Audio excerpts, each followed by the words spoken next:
Hello friends, नमस्कार। स्वागत है आप सभी का अपने YouTube channel dreamer of UPSC में। तो आज हम एनसीईआरटी के शॉर्ट नोट्स की सेशन के बारे में बात करेंगे, चर्चा करेंगे।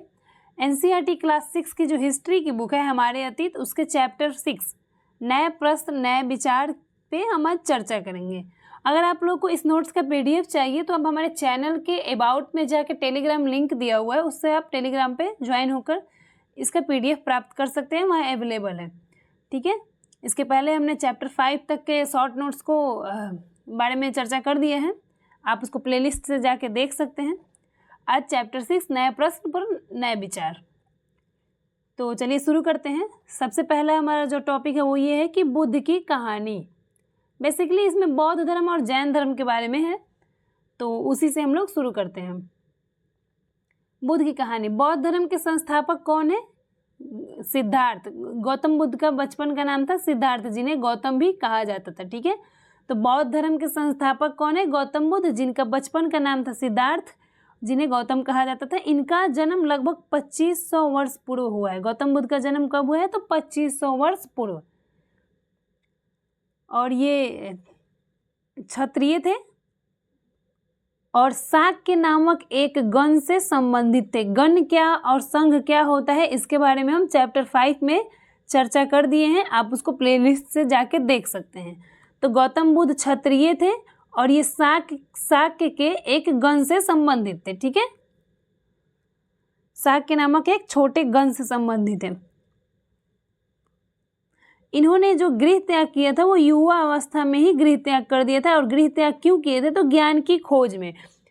वो ज्ञान की प्राप्ति के लिए बहुत वर्षों तक भ्रमण करते रहे तथा अन्य विचारकों से मिलकर चर्चा करते रहे। और लास्ट में क्या हुआ कि उन्होंने ज्ञान प्राप्ति के लिए स्वयं ही रास्ता ढूंढना निश्चय किया। इसके लिए वो गृह त्याग कर दिए। ठीक है, और गृह त्याग क्यों किए थे? तो ज्ञान की खोज में युवा अवस्था में ही। उन्होंने, गौतम बुद्ध ने बोध गया, जो कि बिहार में है, कि एक बोध गया कि एक पीपल के नीचे कई दिनों तक तपस्या की, तब जाके उन्हें ज्ञान की प्राप्ति हुई। ज्ञान की प्राप्ति कहाँ हुई? तो बोध गया में हुई, पीपल के पेड़ के नीचे, जिसे जो कि बिहार में है। जब इनको ज्ञान की प्राप्ति हो गई तब इनके बुद्ध रूप में जाने लगे। ठीक है, बुद्ध रूप में जाने गए। जब इनको गौतम को ज्ञान की प्राप्ति हुई, पहले ये सिर्फ गौतम थे, लेकिन जब इन्होंने ज्ञान की प्राप्त कर ली तब इन्हें बुद्ध रूप में भी जाना जाने लगा, गौतम बुद्ध। जब इनको ज्ञान की प्राप्ति हो गई तो ये अपना पहला उपदेश कहाँ दिए थे? वहीं बोध गया के पास में ये सारनाथ। तो सारनाथ में गौतम बुद्ध ने अपना पहला उपदेश दिया था, इसको आप लोग याद रखेंगे। गौतम बुद्ध अपना पहला उपदेश कहाँ दिए थे? सारनाथ में। ठीक है, गौतम बुद्ध को ज्ञान की प्राप्ति कहाँ हुई थी? बोध गया में, पीपल के पेड़ के नीचे। पहला उपदेश कहाँ दिए थे? सारनाथ में। गौतम बुद्ध की मृत्यु कहाँ हुई है? तो कुशीनगर में। मृत्यु कुशीनगर में हुई है। गौतम बुद्ध की मृत्यु कुशीनगर में। इन्होंने मृत्यु से पहले शेष जीवन उन्होंने पैदल ही एक स्थान से दूसरे स्थान की यात्रा करने की है। मतलब मरने से पहले वो बाकी जो जीवन थी, ज्ञान प्राप्ति के बाद और मरने से पहले की जो जीवन थी, वो पैदल ही एक जगह से दूसरे जगह गए हैं और लोगों को शिक्षा देने में व्यतीत किए हैं। तो इनकी मृत्यु कहाँ हुई है? कुशीनगर में। पहला उपदेश सारनाथ में। ज्ञान की प्राप्ति कहाँ हुई है? बोध गया में, पीपल के पेड़ के नीचे।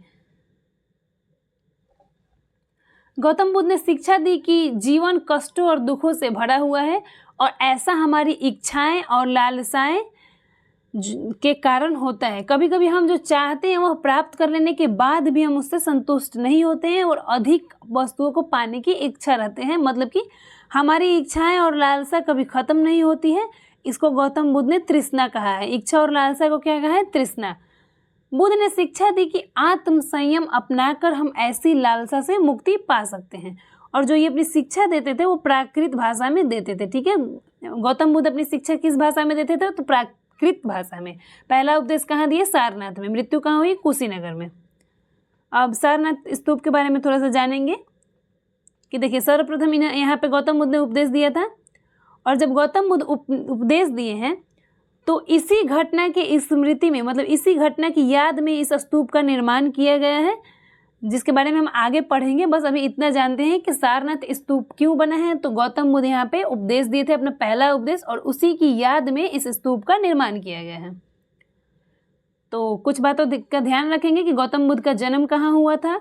गौतम बुद्ध का जन्म कब हुआ था और उन्हें ज्ञान की प्राप्ति कब हुई थी, उनकी मृत्यु कहाँ हुई थी, पहला उन्होंने उपदेश कहाँ दिया था। ठीक है, नेक्स्ट हमारा टॉपिक है उपनिषद। उपनिषद के बारे में जब मतलब जिस समय में बुद्ध उपदेश दे रहे थे उसी समय, उससे भी थोड़ा पहले दूसरे चिंतक भी कठिन प्रश्नों का उत्तर ढूंढने का प्रयास कर रहे थे। उनमें से कुछ मृत्यु के बाद के जीवन के बारे में जानना चाहते थे, जबकि अन्य यज्ञों की उपयोगिता के बारे में जानने की उत्सुकता थे।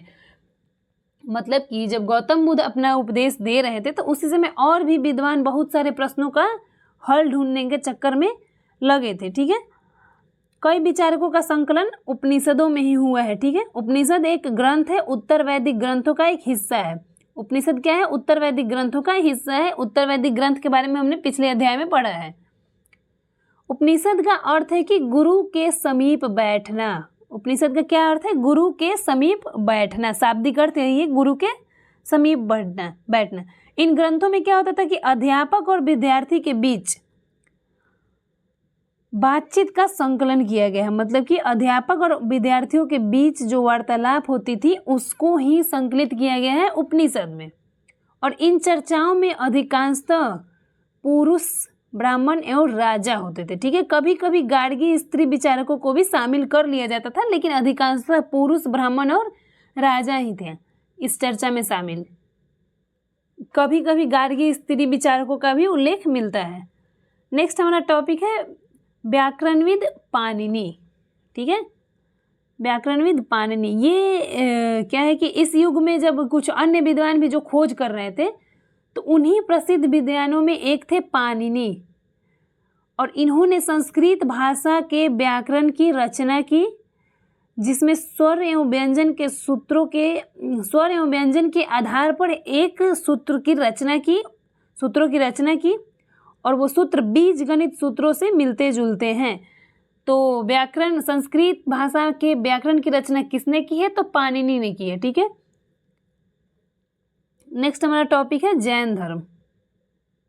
नेक्स्ट टॉपिक जैन धर्म। मतलब इसी युग में अर्थात लगभग 2500 वर्ष पूर्व जैन धर्म के 24वें तथा अंतिम तीर्थकर वर्धमान महावीर ने भी अपना विचार प्रस्तुत किया। जब गौतम बुद्ध भी अपना विचार प्रस्तुत कर रहे थे, बहुत सारे विद्वान अपना विचार प्रस्तुत कर रहे थे, तो उसी टाइम वर्धमान महावीर भी जैन धर्म के ये 24वें तीर्थकर है। ठीक है, और ये अंतिम तीर्थकर हैं। इन्होंने भी अपना विचार प्रस्तुत किया और प्रसार किया। यह वज्जी संघ के लिच्छवी कुल के क्षत्रिय राजकुमार थे। वर्धमान महावीर कौन थे, तो वज्जी संघ के लिच्छवी कुल के क्षत्रिय राजकुमार थे। ठीक है, और ये जैन धर्म के 24वें और अंतिम तीर्थकर थे वर्धमान महावीर। वर्धमान महावीर जो थे वो गृह त्याग 30 वर्ष की आयु में किए थे और इन्होंने अहिंसा के नियमों को कड़ाई से पालन किया है और ये भी अपनी शिक्षा प्राकृत भाषा में दिए हैं। और शिक्षा में ये बताते थे कि उन्हें ब्रह्मचर्य का पालन करना है और पुरुषों को वस्त्र सहित सब कुछ त्यागना पड़ता था। जब ये शिक्षा देते थे तो शिक्षा में यही देते थे कि उन्हें ब्रह्मचर्य का पालन करना है और पुरुष को वस्त्र सहित सब कुछ त्यागना पड़ता था। महावीर का कहना था कि सभी जीव जीना चाहते हैं, सभी के लिए जीवन प्रिय है, तो इसीलिए इन्होंने अहिंसा के नियम को बहुत कड़ाई से पालन किया। ठीक है, जैन धर्म का समर्थन व्यापारियों ने बखूबी किया, लेकिन किसानों के लिए ये कठिन था क्योंकि ये बताते हैं कि अहिंसा के नियम का पालन करो, जबकि किसानों के लिए क्या होता था कि खेतों में फसलों की रक्षा करने के लिए उन्हें कीड़े मकोड़े को मारना पड़ता था, तो इनके लिए कठिन था। बाद में सदियों में जैन धर्म क्या हुआ कि उत्तर भारत के कई हिस्सों के साथ साथ गुजरात, तमिलनाडु और कर्नाटक में भी फैल गई। धीरे धीरे जैन धर्म का विस्तार हुआ। वर्तमान रूप में उपलब्ध जैन धर्म की शिक्षाएं लगभग 1500 वर्ष पूर्व गुजरात में वल्लभी नामक स्थान पर लिखी गई थी। जो हमें जैन धर्म की शिक्षाएं अभी प्राप्त हुई है वो गुजरात में वल्लभी नामक स्थान पर लिखी गई थी। जैन का शाब्दिक अर्थ जैन जीन शब्द से बना है, जिसका शाब्दिक अर्थ होता है विजेता। ठीक है, आगे बढ़ते हैं। हमारा नेक्स्ट टॉपिक है संघ। संघ क्या होता है? तो देखिए, अभी तक तो हमने पढ़ा कि महावीर तथा बुद्ध दोनों का ही मानना था कि घर का त्याग करने पर ही सच्चे ज्ञान की प्राप्ति हो सकती है। तो ऐसे लोगों के लिए उन्होंने संघ नामक संगठन बनाया। ठीक है, गृह त्याग और ज्ञान प्राप्ति के लिए महावीर बुद्ध ने संघ नामक संगठन बनाया। संघ में रहने वाले बौद्ध भिक्षुओं के लिए बनाए गए नियम विनय पिटक में मिलते हैं, नामक ग्रंथ में मिलते हैं। जो संघ में जो बौद्ध भिक्षुओं रहते थे उनके लिए जो भी नियम बनाए गए थे वो विनय पिटक में मिलते हैं। संघ में प्रवेश स्त्री पुरुष को सादा जीवन जीना रहता था और शहरों में भिक्षा मतलब जैसे कि भिक्षु और भिक्षुनी, शहरों में इन लोगों को जाके भिक्षा मांगनी पड़ती थी।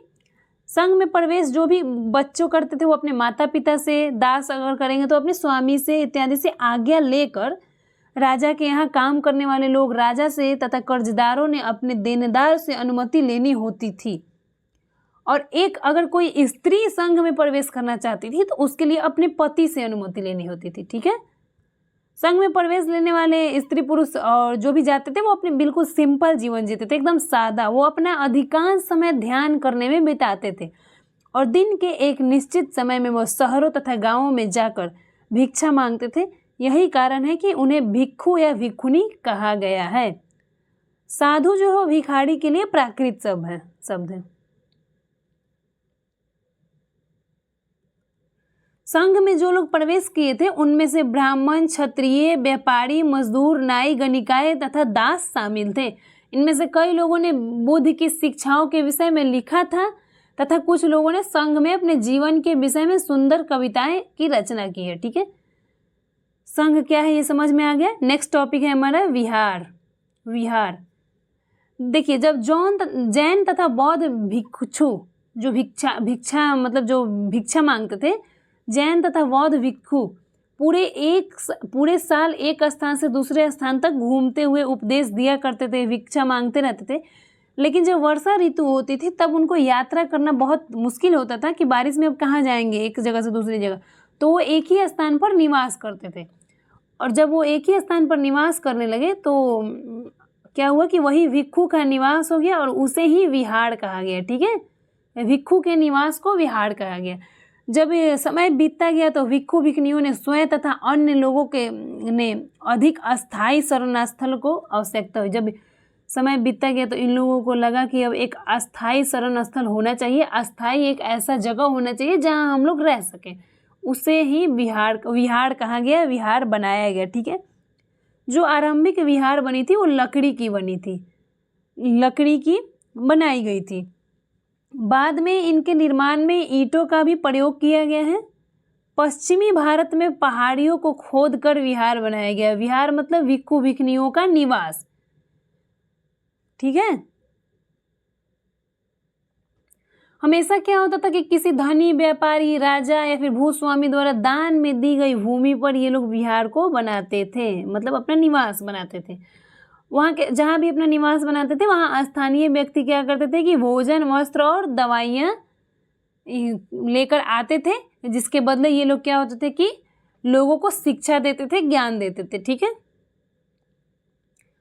नेक्स्ट हमारा जो टॉपिक है वो ये है कि आश्रम व्यवस्था। जैन तथा बौद्ध धर्म जिस समय लोकप्रिय हो रहे थे लगभग उसी समय ब्राह्मणों ने आश्रम व्यवस्था का भी विकास किया। जब जैन धर्म तथा बौद्ध धर्म लोकप्रिय हो रहे थे, फेमस हो रहे थे, तभी ब्राह्मणों द्वारा आश्रम व्यवस्था का विकास किया गया। आश्रम का तात्पर्य है जीवन के एक चरण, मतलब जीवन के एक चरण से आश्रम शब्द का तात्पर्य है। यहाँ कोई स्थान से इसका तात्पर्य नहीं है बल्कि जीवन के एक चरण से तात्पर्य है। आश्रम को चार आश्रम की व्यवस्था की गई है। पहला है ब्रह्मचर्य। इसमें सादा जीवन बिताकर वेदों का अध्ययन करना होता था। ठीक है, ब्रह्मचर्य में क्या होता था कि सादा जीवन बिताकर वेदों का अध्ययन करेंगे और इसमें ब्राह्मण, क्षत्रिय तथा वैश्य से ये उम्मीद की जाती थी। गृहस्थ जीवन में है कि विवाह करके गृहस्थ के रूप में अपना जीवन यापन करना, ठीक है। वानप्रस्थ में है जंगल में साधना, जब आप वानप्रस्थ आश्रम में जाएं तो आप जंगल में साधना करेंगे, ये उम्मीद की जाती थी। लास्ट जो है वो है हमारा चौथा सन्यास, अंत में सब कुछ त्याग कर देना, ठीक है।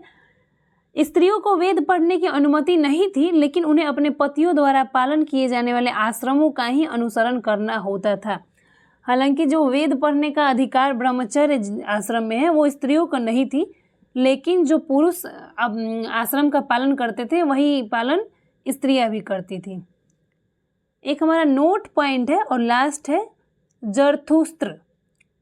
ये एक ईरानी पैगंबर थे और इनकी शिक्षाओं का अंकलन लिखा गया है, यहाँ संकलन होगा।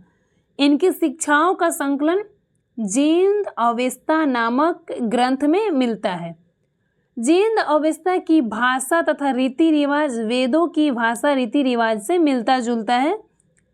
इनका जो मूल शिक्षा सूत्र था वो ये था कि सद्विचार, सद्वचन, सद्कार्य, ठीक है। तो जरथुस्त्र का अर्थ ये होता है।